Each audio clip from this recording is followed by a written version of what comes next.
Hi friends, hi masters.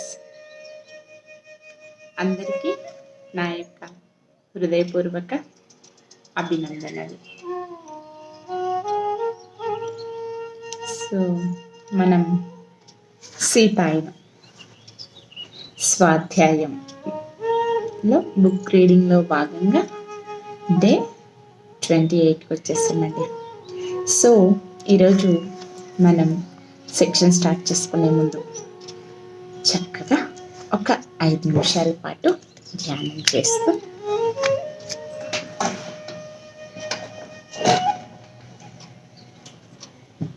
సెక్షన్ని continue చేసుకుందాం. Okay masters, స్థిరమైన సుఖ ఆసనంలో కూర్చోండి. మీ 2 కళ్ళను కూడా క్లోజ్ చేసుకోండి. వేళ్ళల్లోకి వేళ్ళు పెట్టుకోండి. మీ కాళ్ళని క్రాస్ చేసుకోండి.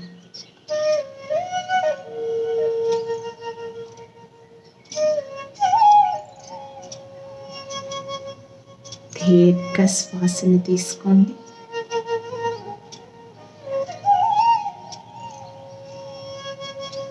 నెమ్మదిగా శ్వాసను బయటికి వదిలివేయండి.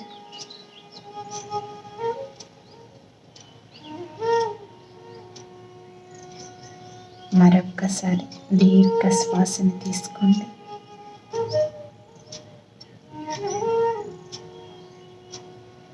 నెమ్మదిగా శ్వాసను బయటకు వదిలివేయండి. ఇంకొకసారి దీర్ఘ శ్వాసను తీసుకోండి. నెమ్మదిగా శ్వాసను బయటకు వదిలివేయండి.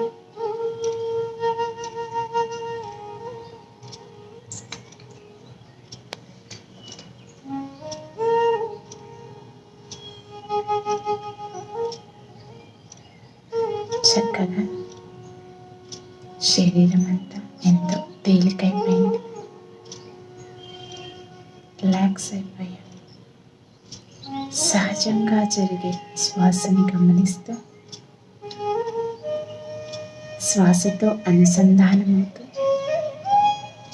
ఈ కొన్ని క్షణాలు మనతో మనం ఉందాం.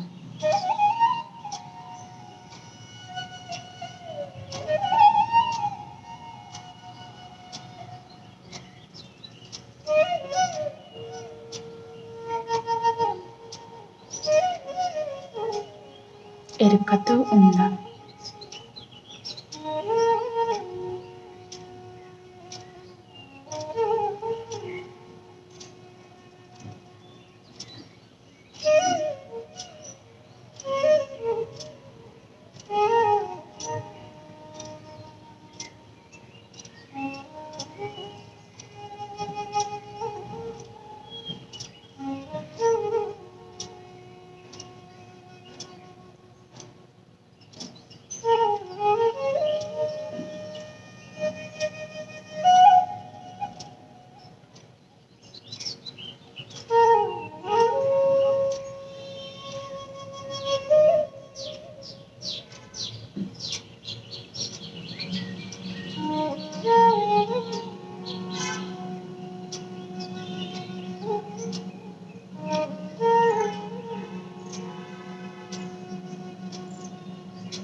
సహజ స్థితికి వస్తూ మీ రెండు చేతులను విడదీస్తూ మీ కంటి మీద పెట్టుకోండి మాస్టర్స్.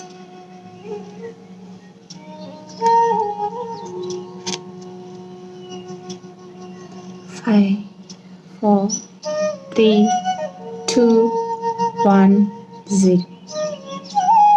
మీ రెండు చేతులను మీ కంటికి ఎదురుగా పెట్టుకొని నిదానంగా కళ్ళని ఓపెన్ చేయండి. ఓకే మాస్టర్స్, ధ్యానం కంటిన్యూ చేసేవాళ్ళు ధ్యానం చేస్తూ ఈ జ్ఞానాన్ని తీసుకోండి. ఓకే, సెక్షన్లోకి వెళ్ళిపోదామా? సీత కార్య పరిపూర్ణత. సీత కార్య పరిపూర్ణత. ఆ తరువాత మా జీవితం మారసాగింది. మహారాణి ఎక్కడ ఉంది, ఏం చేస్తుంది అన్న మాట బయటకు పొక్కి ప్రజలు వివిధ అనారోగ్యాలు సమస్యలతో మొదట్లో కొద్ది మంది, తరువాత బారులు కట్టి రాసాగారు. మాత ఎన్నడూ ఎవ్వరిని తిప్పి పంపలేదు. అయితే అది ఆమె శరీరంపై ప్రభావం చూపటం నాకు తెలిసింది. శ్రీరాముడు కూడా అది గుర్తించాడు. ఒకసారి వచ్చినప్పుడు ఇక మందిరానికి వెళ్ళే సమయం వచ్చిందని, అక్కడ మరింత మందిని చేరవచ్చని చెప్పాడు. అంతేకాక తమ కుమారులకు కూడా నిజంగా వారెవరో తెలియచేసే సమయం వచ్చిందని, వారికి తెలియకుండా ఉంచిన విషయం చెప్తే వారు ఆశ్రమ మరి అరణ్య జీవితాన్ని పూర్తిగా ఆస్వాదిస్తారని అన్నాడు. మాత, నేను ముఖాలు చూసుకుని నవ్వుకున్నాం. ఎందుకంటే వాళ్లకు అప్పటికే తెలుసని మేము అనుకుంటున్నాం. గత కొన్ని సంవత్సరాలుగా వారి నోటి నుంచి అనేక సార్లు మాటలు జారాయి. మాత వారికి ఆ రహస్యం చెప్పాలని ఎన్నోసార్లు అనుకుంది, కానీ నిలిపి ఉంచింది. వారి నిజ గుర్తింపును ఎప్పుడు వెల్లడించాలి అన్న నిర్ణయం రాముని చేతిలో ఉంది అంటూ, నేను వారి చదువుల నుంచి యువతలకు పిలిచిన తరువాత రాముడు వారిని తన ముందు కూర్చోబెట్టుకున్నాడు. ఆయన మాటల కోసం తడుముతున్నట్లు ఉంటే సీత ఆరంభించింది. మీరు పెద్దవాళ్ళవుతున్నారు. త్వరలోనే జీవిత బాధ్యతలు స్వీకరించవలసి ఉంది. అది నిజమే. వారు ఇప్పుడు నాకంటే మాత కంటే పొడవుగా ఉన్నారు. రాత్రిపూట కథ చెప్పమని అరుదుగా అడుగుతున్నారు. ఎక్కువ సమయం ఆశ్రమంలోనే గడుపుతున్నారు. ఒక్కోసారి అక్కడే పడుకుంటున్నారు. రాముడు మొట్టమొదటిసారి రాజదుస్తులలో వచ్చాడు. తానే మహారాజు శ్రీరాముడు అని వెల్లడించాడు. సీతయే మహారాణి అని, తమ కుటుంబం తిరిగి కలిసే సమయం వచ్చిందని చెప్పాడు. బాలురు ఒకళ్ళనొకళ్ళు చూసుకొని నవ్వుకున్నారు. ఏ మాత్రము ఆశ్చర్యపడకుండా, మీరెందుకు నవ్వుతున్నారు? రాముడు అడిగాడు. తాను బిగ్గరగా నవ్వుతూ, ఆయన వారికి ఈ వార్త దిగ్భ్రాంతి కలిగిస్తుందనుకున్నారు.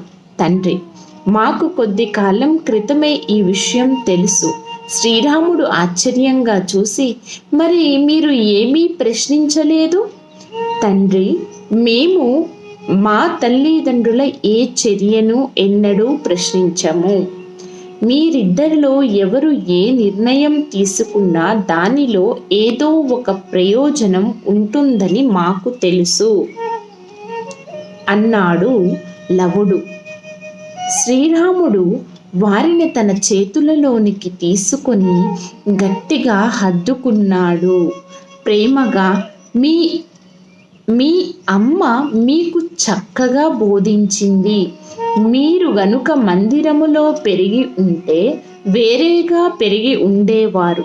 మీకు ఇదే విధంగా ఆమె వివేకం, ఆ ప్రయోజనం అందేది కాదు. అది నాకు ఇప్పుడు అర్థమైంది. ఆయన పిల్లలను తిరిగి ఆశ్రమానికి పంపి మాత వైపు తిరిగాడు. భృగు మహర్షి, ఋషి ఖ్యాతి త్వరలోనే తమ అంతిమ విముక్తి పొందుతారు, శాప విముక్తులవుతారు. మన కుటుంబం త్వరలోనే తిరిగి మన కుటుంబం తిరిగి త్వరలోనే కలుస్తుంది. నువ్వు అయోధ్యకి రావటానికి సిద్ధంగా ఉండు.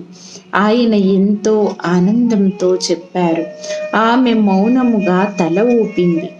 ఏమీ మాట్లాడలేదు. కానీ ఆ ముఖంలో ఏదో లోపించినట్లుంది.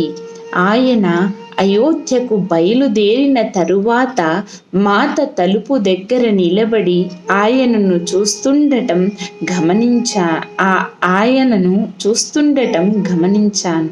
మాత, అయోధ్యకు తిరిగి వెళ్ళటంలో నీకు ఆనందం లేదా? సోమ, నేను కూడా అదే కోరుకుంటున్నాను. కానీ అలా జరగదు. విచారగ్రస్త స్వరముతో బదులిచ్చింది. ప్రతి చర్యకు దాని పరిణామాలు ఉంటాయి. ఎందుకు మాత? మీరనే దానికి అర్థం ఏమిటి? ఆమె బదులు పలకలేదు. నా వైపు చూస్తూ పెలవంగా నవ్వుతూ ఆమె కుటీరములోకి వెళ్ళింది. ఆమె జవాబు చెప్పదలుచుకోనప్పుడు ఆ విధంగా చేస్తోంది. ఆ తరువాత చాలా వారాలకు చీకటి పడిన తరువాత మాత ఆకాశం వంక తదేకంగా చూస్తూ బయట కూర్చుంది. నేను ఆమెకు రాత్రి పానీయం ఇచ్చి లోనికి వెళ్ళాను. ఆమె నిద్రించటానికి వెళ్ళిందో లేదో తెలుసుకోకుండా. అయితే ఒక రాత్రి నేను ఆమెకు పానీయం తెచ్చినప్పుడు ఆమె పక్కనే మౌనముగా కూర్చొని ఆమె వలనే ఆకాశాన్ని పరిశీలించసాగాను. హఠాత్తుగా ఆమె, సోమా, ఆ ఉత్సవం చూడు, సుదూర స్వర్గాలలో 2 గొప్ప కాంతులు విరజిమ్మబడ్డాయి. ఒక నూతన తార అప్పుడే జాగృతీకరించబడినట్లు జ్వాలగా ప్రజ్వలిస్తుంది. అది ఏం సూచిస్తుంది మాత? భృగు మహర్షి, ఋషి ఖ్యాతి పరబ్రహ్మములో లీనమయ్యారు. ఇప్పుడు వారు అన్ని భ్రమలు, ఇబ్బందుల నుంచి ముక్తి పొందారు. నీకు వినపడటం లేదా? స్వర్గ లోకాలలోకి చొచ్చుకుపోతున్న ఉల్లాసాన్ని నువ్వు అనుభూతి చెందటం లేదా? నేను నవ్వాను. నేను ఏదీ వినలేదు, అనుభూతి చెందలేదు. ఆమె, ఒక్కొక్కసారి నేను కూడా ఆమెలాగే విని చూడగలను అన్నట్లు మాట్లాడుతుంది. నేను ఈ సంకేతం కోసమే ఎదురు చూస్తున్నాను. అది మా సమాగమం అంతమవ్వబోతుండటానికి సూచన. అంటే మనం అయోధ్యకు వెళ్ళటానికి సిద్ధం అవుదామా? అడిగాను నేను. ఇప్పుడు కాదు, ఇప్పటికిప్పుడే కాదు. నాలో ఇంకా ఒక కోరిక మిగిలి ఉంది. అది సంపూర్ణమవ్వాలి. ఏమిటా కోరిక మాత? ఆమె కోరుకునే అవకాశం ఉన్నదేదీ నాకు తోచలేదు. ఆమె ఇప్పుడు ఎలా మాట్లాడలేదు. ఆమె ఎప్పుడు అలా మాట్లాడలేదు. ఆమె కొంతసేపు మౌనంగా ఉంది. మహాదేవుని మానవ రూపం చూడాలన్నది నా చిరకాల వాంఛ. నా బాల్యం నుంచి నేనేది కోరుకునేదాన్ని, నా బాల్యం నుంచి నేను అదే కోరుకునేదాన్ని. నేను లంకలో పార్వతీదేవితో మాట్లాడినప్పుడు మళ్ళీ అది పైకొచ్చింది. ఆ గొప్ప యుద్ధ కాలంలో ఆమెను అనేక సార్లు పిలిచి ఆమె సాన్నిధ్యాన్ని అనుభూతి చెందాను. కానీ పార్వతీదేవిని చూసినట్లుగా ఆయనను చూడలేదు. ఇన్ని సంవత్సరాలుగా ఆ కోరిక నాలో ఉండిపోయింది. కానీ ఆయన్ను చూడాలన్న తపన నాలో ఎంతగా పెరిగిందంటే ఆయన నా ముందు ప్రత్యక్షమయ్యే వరకు నేను ఒక్క అడుగు కూడా ముందుకు వెయ్యలేను. పార్వతీదేవికి అది తెలుసు. ఆమె నా చివరి కోరికను తీర్చటంలో తప్పకుండా తోడ్పడుతుంది. కొంతసేపు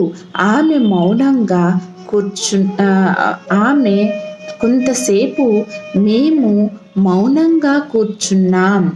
ఆమె మాటలు నాలో అంత కలవరాన్ని ఎందుకు కలిగించాయో నాకు అర్థం కాలేదు. బహుశా ఆ చివరి కోరిక తీరటం అనేది ఆమె త్వరలో భౌతిక లోకాన్ని వదలటానికి సంకేతమేమో. అది నేను అంగీకరించలేదు. చాలా నెలల పాటు శ్రీరాముడు రాలేదు. నేను త్వరలో అయోధ్య వెళ్ళటం అన్న విషయాన్ని పక్కన పెట్టాను. ఆయన మళ్ళీ వచ్చినప్పుడు రాజ్య వ్యవహారాలలో మునిగి ఉండి మాత తిరిగి వచ్చే ప్రస్తావన చెయ్యలేదు. ఒకానొక రోజు పిల్లలకు శుభరాత్రి చెప్పబోయే ముందు వారిని బయటకు రమ్మని పిలిచింది. చంద్రుడు లేడు, కానీ ఆకాశం లెక్కలేనన్ని నక్షత్రాలతో నిండి ఉంది. లవ, కుశ, ఆ నక్షత్రాల వంక చూడండి. అక్కడ ఎన్ని లోకాలు ఉన్నాయో చూడండి. వాటిని దాటి ఎన్నో విశ్వాలు, లోకాలు, మనం చూడలేని భౌతిక లోకాలు, స్వర్గలోకాలు ఉన్నాయి. నేను ఇక్కడ లేనప్పుడు ఆ లోకాలకు తోడ్పడుతూ వాటి సామర్థ్యం వెలిగి తీయటానికి దోహదం చేస్తుంటాను. లవుడు ముఖంలో ఏదో అర్థమైన భావం కనిపిస్తుండగా, నువ్వు ఇక్కడ లేకపోవటమా? అతని స్వరం తేలిపోయింది. నేను ఈ విధంగా చెప్పి ఉండకూడదు. ఆమె గబగబా సరిచేసుకోబోయింది. నేను ఎప్పుడూ ఇక్కడే ఉంటాను. అయితే నేను వేరే చోట కూడా ఉండవలసిన అవసరం వచ్చినప్పుడు నన్ను అక్కడకు పిలుస్తారు. ఆవిడ ఒక్క క్షణం ఆగి ఆ నక్షత్ర చైతన్యాలను మిత్రులుగా చూడండి. అవి జీవరాశికంతటికీ ప్రయోజనం చేకూర్చే ప్రేమను వెలువరుస్తాయి. ఆమె పులకించింది. నేను అప్పుడు తన కుమార్తెగా పుట్టినప్పుడు మానవ జాతి సంసిద్ధతలో లేదు కనుక కొంత జ్ఞానం మాత్రమే వెల్లడి చేయబడింది. మనం నేర్చుకోవలసింది ఎంతో ఉంది. భవిష్యత్తులో మీరు రాజులుగా ఉన్నప్పుడు నక్షత్రాల వైపు చూసి నేను మీ వైపు చూసి నవ్వుతున్నానని, ఎక్కడ ఉన్నా మీపై ప్రేమ ప్రసరిస్తున్నానని తెలుసుకోండి. మేం మేము రాజ్యపాలన చేస్తున్నప్పుడు నువ్వు మా పక్కనే ఉంటావమ్మా, కుశుడు గబగబా అన్నాడు. మాత పెలవమైన స్వరముతో బదులిచ్చింది, మానవ నేత్రాలకు కనిపించని అనేక విశ్వాలు ఉంటాయి, నేను అక్కడ కూడా ఉంటాను. ఆమె పెలవమైన స్వరముతో అంది. కుశుడి ఆవలింత చూసి వారిద్దరిలో ఎవరికి ఆమె చెప్పింది అర్థం కాలేదనుకున్నాను. కుశుడు ఆమె ఒడిలో తలపెట్టుకున్నాడు. ఆమె చాలా ఆలస్యమైందని గ్రహించి వారిని కుటీరములోనికి పంపించింది. చాలా కాలం గడవక ముందే భవిష్యత్తు స్పష్టమైంది. ఒకానొక రోజు ఉదయమే మాత, ఆ రోజు మనకు ప్రత్యేక అతిథులు రాబోతున్నారని చెప్పింది. మనం అద్భుతమైన విందు సిద్ధం చెయ్యాలి అంది. నేను సూచనల కోసం ఎదురు చూస్తూ నిలబడ్డాను. మేము ఇంతకు ముందు అనేక సార్లు లాగానే రుచికరమైన భోజనం సిద్ధం చెయ్యగలం. మరి విందు మాటేమిటి? మాత నన్ను అడవికి పంపించింది, దుంపలు ఇంకా తినగలిగినవన్నీ తెమ్మని. ఆమె మూలికలు ప్రోగు చేస్తానంది. ఉదయమంతా చక్కటి ఆహార పదార్థాలు సేకరించాం.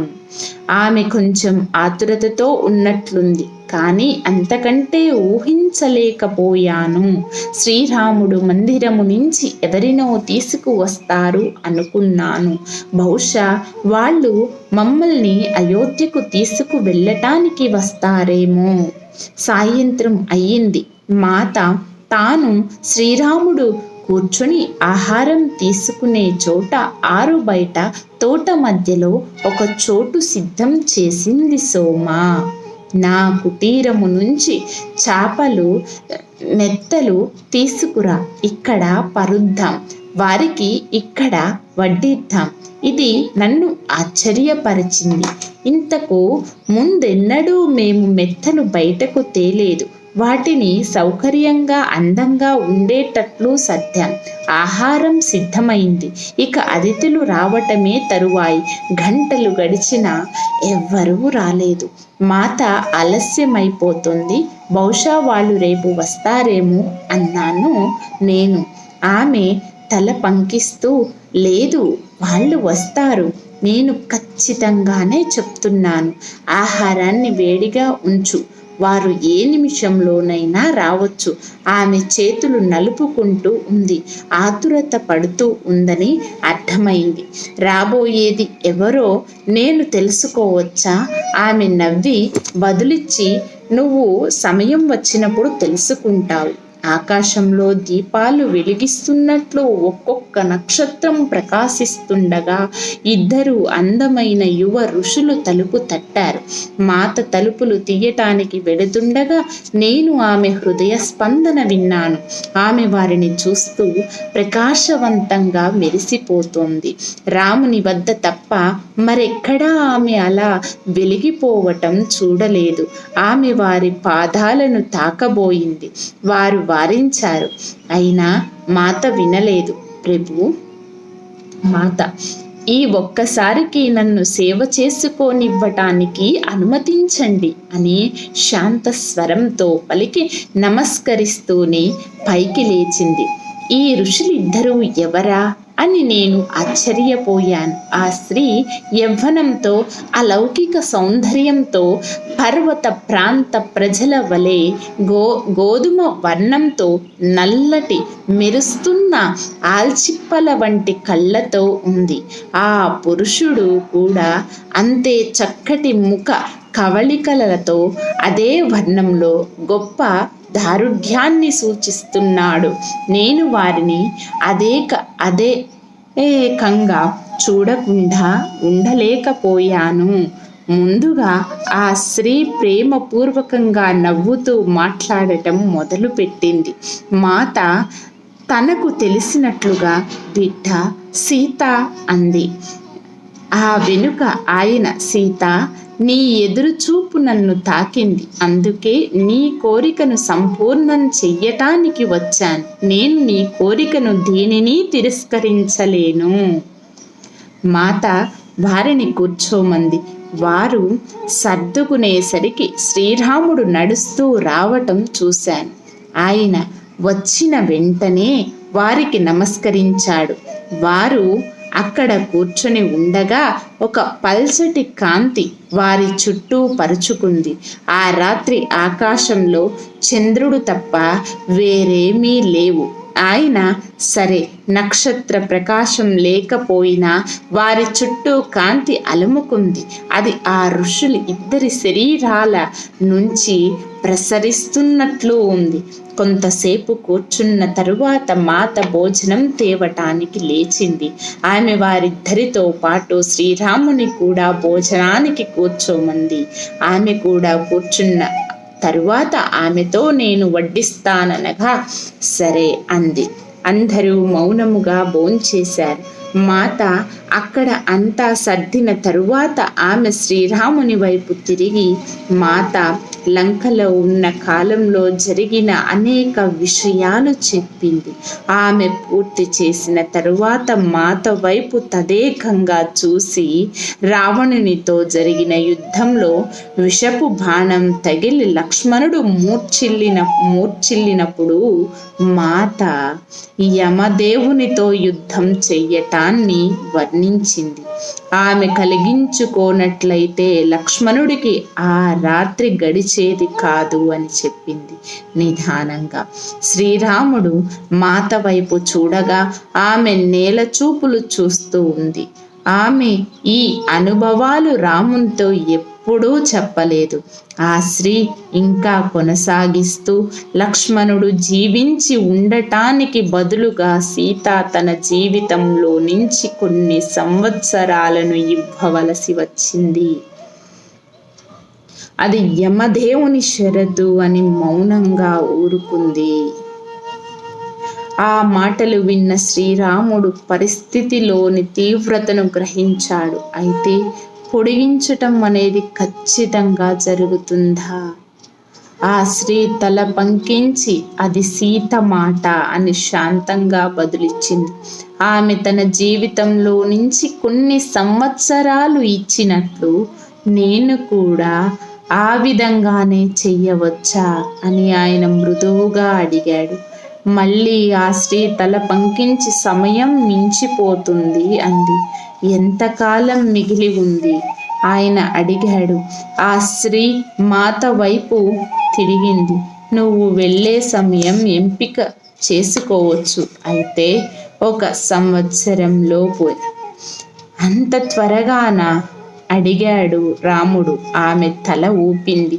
మాత ఈ సమాచారాన్నంతా గ్రహిస్తోంది. మొదట్లో కొంత కలవరపడినట్లు కనిపించిన వెంటనే తన స్థిరత్వాన్ని తిరిగి తెచ్చుకుంది. శ్రీరాముడి వైపు తిరిగి, నేను నా మాట నిలుపుకోవాలి. నేను మళ్ళీ ఆ విధమైన పరిస్థితిని ఎదుర్కోవలసి వస్తే మన ప్రియ సోదరుడు లక్ష్మణుని కోసం లేదా వేరే సోదరుల కోసం నేను నా జీవితాన్నైనా ఇస్తాను. అది నా మన్నింపు. అలా అయితే నేను కూడా వెళ్ళటానికి సిద్ధపడతాను. మాత చెయ్యి పట్టుకొని ఆయన గంభీరంగా చెప్పాడు. అది సాధ్యం కాదు రామా. ఆ పురుషుడు కల్పించుకున్నాడు. నీ సమయం ఇంకా రాలేదు. మీ కుమారుడు సింహాసనం అధిష్ఠించే వరకు, నూతన సమాజ ఆవిర్భావానికై పునాది ఏర్పడే వరకు, నూతన సమాజ ధర్మాలు ఆవిర్భించబడే వరకు, అన్నిటినీ ప్రేమ చుట్టి ఉండటం పైన ఆధారపడి విశ్వ నియమాలు చట్టాలు చేయబడే వరకు నువ్వు ఇక్కడ ఉండి తీరాలి. అది నీ జన్మ కారణం, మీ ఇద్దరి జన్మ కారణం కూడా. సీత ముందుగా వెళ్ళిపోవటం వలన నువ్వు ఉండటం అత్యవసరం. మీరిద్దరూ వచ్చిన కారణాన్ని నువ్వే సంపూర్ణం చెయ్యాలి. సీత దేవలోకం నుంచి నీకు తోడ్పడుతుంది. అందుకోసమే నేను వచ్చాను. అతను ప్రేమపూర్వకంగా నవ్వుతూ బదులిచ్చాడు. రామా, సీత, నేను మీకు జరిగినది, జరగబోయేది నిజంగా మీరెవ్వరు అన్నది చూపుతాను. దాంతో అందరూ కళ్ళు మూసుకుని ధ్యానంలోనికి ప్రవేశించారు. ఆ సంభాషణ జరుగుతుండగా నేను అక్కడ శుభ్రం చేస్తున్నాను. కళ్ళ నుండి ఉబికి రాబోయే నీటిని ఆపుకుంటూ గబగబా పనిచేసి వంటశాల సరిచేసిన నేను నా గదిలోకి వెళ్ళి కూలబడ్డాను. నా కళ్ళలో నీరు ఆవిరయ్యే వరకు పొగిలి ఏడ్చాను. ఆ పైన నిద్రలోకి జారుకున్నాను. కొన్ని గంటల తరువాత లేచాను. బయట ఇంకా చీకటిగానే ఉంది. నేను కిటికీలో నుంచి తొంగి చూడగా వాళ్ళు నలుగురు ఇంకా ధ్యాన స్థితిలోనే ఉన్నారు. ఆ ఋషుల రూపాలు మార్పు చెందాయి. సీతారాముల ముందు కూర్చొని ఉన్నవారు పార్వతీదేవి, మహాదేవుడు. నేను వారి వద్దకు వెళదామనుకున్నాను. కానీ నా కళ్ళు భారమై కాళ్ళు కదలక నేల మీదకు జారి గాఢ నిద్రలోకి వెళ్ళాను. కిటికీ నుంచి ఉదయ భాను కిరణాలు లోనికి ప్రవేశించినప్పుడు మాత్రమే నేను లేవగలిగాను. మాత ఒక్కతే భోజనాలు చేసిన చోట నిద్రిస్తూ ఉంది. శ్రీరాముని జాడ కానీ అదితుల జాడ కానీ లేదు. నేను హాయిగా నిట్టూర్చాను. బహుశా అదంతా నేను కల కని ఉంటాను. అదితులు వచ్చి ఉండరు. వారి కోసం చూస్తూ మాత నిద్రించి ఉంటుంది. నాకు నేను సర్ది చెప్పుకొని ఏ ఆలోచన లేకుండా పిల్లల వద్దకు వెళ్ళాను. నేను మళ్ళీ కుటీరం వద్దకు వచ్చేసరికి మాత పొయ్యి రాజేస్తూ కనపడింది. మాత, రాత్రి ఆ అతిథులు రాలేదు కదా, వచ్చారా? ఆమె విశాలంగా నవ్వింది. నీకు జ్ఞాపకం లేదు. నువ్వే మాకు వడ్డించావు. నేను నాకదంతా కల అనుకొని ఆశపడుతున్నాను. నా స్వరం వణికింది. సోమా, నువ్వు ఎవరి సన్నిధిలో ఉంటున్నావో నీకు తెలియదా?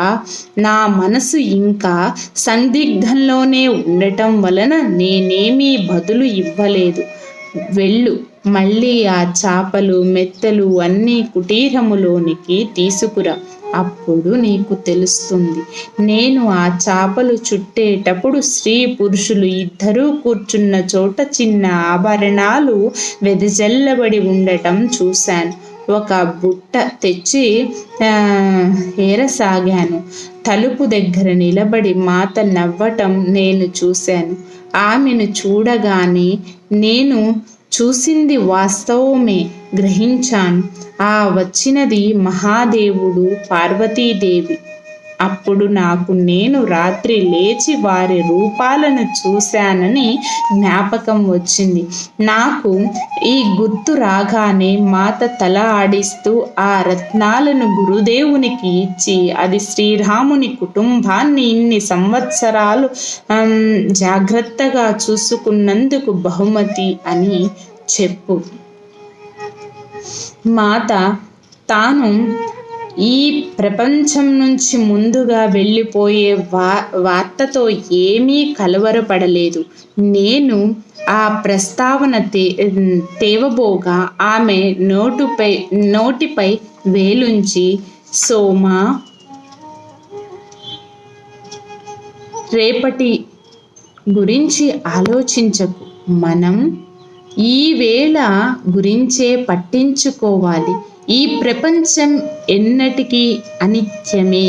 ఇప్పటి నుంచి ఎవరికి ఒక రోజు, ఒక నెల, ఒక సంవత్సరం ఎక్కడ ఉంటారో తెలియదు. ఏం జరుగుతుందో జరగని, అంతా మన ప్రణాళిక ప్రకారమే జరుగుతుంది.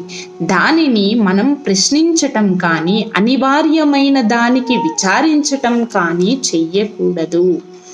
కానీ నేను దానిని నా మనస్సులో నుంచి తీసివేయలేకపోయాను. ప్రతిరోజు నేను నిద్రలేవగానే గబగబా వెళ్ళి ఆమె బ్రతికి ఉందో లేదో చూసుకునేదాన్ని.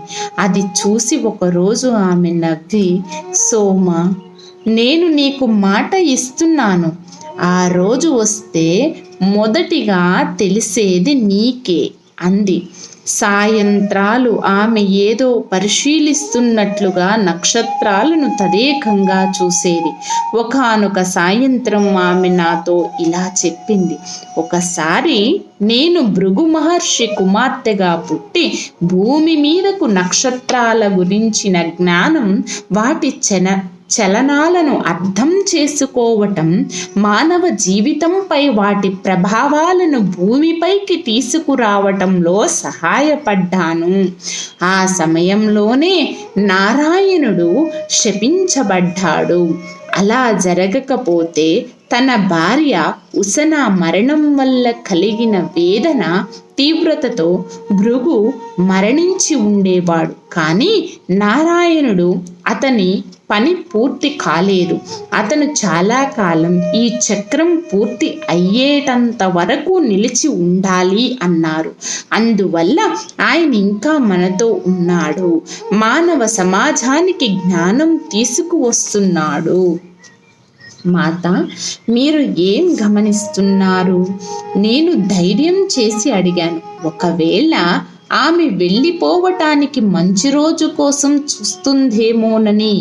నక్షత్రాలు నాతో ప్రేమ భాషలో మాట్లాడతాయి. అవి నిరంతరం ప్రేమను ప్రసరిస్తూ మనకు సందేశాలు పంపుతుంటాయి. నీ ఆలోచన సరి అయినదే. అవి నీకు వెళ్ళిపోవటానికి సరి అయిన సమయాన్ని సూచిస్తాయి. మాత, నా స్వరం వణికింది. నా ఆలోచనలు చదువుతూ మాత చాలా బదులు ఇచ్చింది. లేదు సోమా, నువ్వు నాతో రావు. నీ అవసరం ఇక్కడ ఇంకా ఉంది. లవకుశులు నీ సాన్నిధ్యంలోనే హాయిగా ఉండగలరు. ఇంతవరకు వారు మందిరంలో కానీ తమ తండ్రి వద్ద కానీ లేరు. కొంతకాలం పాటు నువ్వే వారితో నా బంధనీవి. అయోధ్య మొత్తానికి మాతో ఉండే సమయం కొంచెం సేపేనని తెలిసినట్లు ఉంది.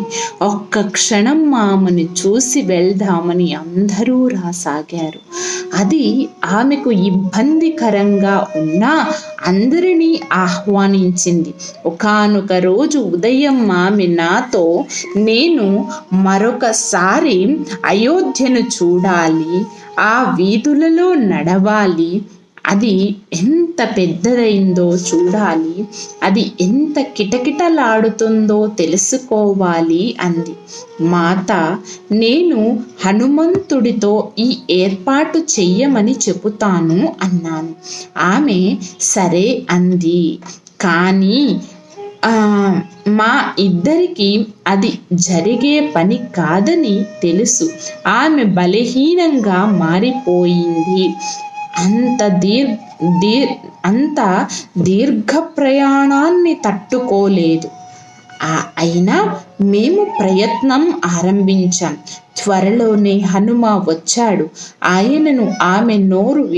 ఆయనకు ఆమె నోరు విప్పక ముందే ఆమె కోరిక తెలుస్తుంది. అనేకసార్లు ఆమె ఏదైనా పండు తినాలనుకున్నప్పుడు ఆయన ఆ పండ్ల బుట్టతో ప్రత్యక్షమయ్యేవాడు. ఒకసారి మాత ఆయనతో, పుత్ర హనుమ, నేను నిన్ను ఇబ్బంది పెట్టాలనుకోను కనుక ఈ చిన్న కోరికలు పుట్టక ముందే వాటిని ఆపేస్తాను అంది. మాత, నేను మీ పాదాలు అంటి ప్రార్థిస్తున్నాను.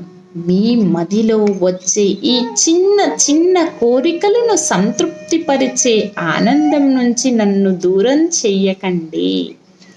దాంతో ఆమె ఆయనను కొనసాగించనిచ్చింది. ఇప్పుడు అయోధ్యను చూడాలన్న కోరిక వ్యక్తపరచగానే ఆయన, మాత రండి, నేను మిమ్మల్ని అయోధ్యకు తీసుకువెళతాను. అయితే సాధారణ మార్గంలో కాదు, మనం ధ్యాన మార్గంలో వెళదాం. వారు అడవి లోపలికి వెళ్ళి చాలా రోజులు అక్కడ ఉండిపోయారు. వారు తిరిగి వచ్చేటప్పటికి ఆమె తేలిక పడింది. హనుమ నన్ను నా ప్రియమైన అయోధ్యకు తీసుకువెళ్ళాడు అంది ఆమె విశాలంగా నవ్వుతూ. నేను ఆ పవిత్ర సరయూ నదిలో స్నానం చేసి దేవితో మాట్లాడాను సోమా. ఆ నగరం ఎంత పెరిగిందో, ఇప్పుడు అక్కడ ఎంతమంది నివసిస్తున్నారో, ఎందరో విదేశీయులు వర్తకులు కూడా ఉన్నారు. మనం వదిలినప్పటి నగరంలో మనం వదిలినప్పుడు నగరంలా లేనే లేదు. పరిపాలించవలసిన అంశాలు ఎన్నో ఉన్నాయి. మన వద్దకు రావటానికి రామునికి సమయం ఎలా దొరుకుతుందో అని నేను ఆశ్చర్యపోయాను. మాత, ఆయన రాకుండా ఎలా ఉండగలరు? మీరు ఆయనను నడిపే తార, ఆయన జీవితానికి పునాది.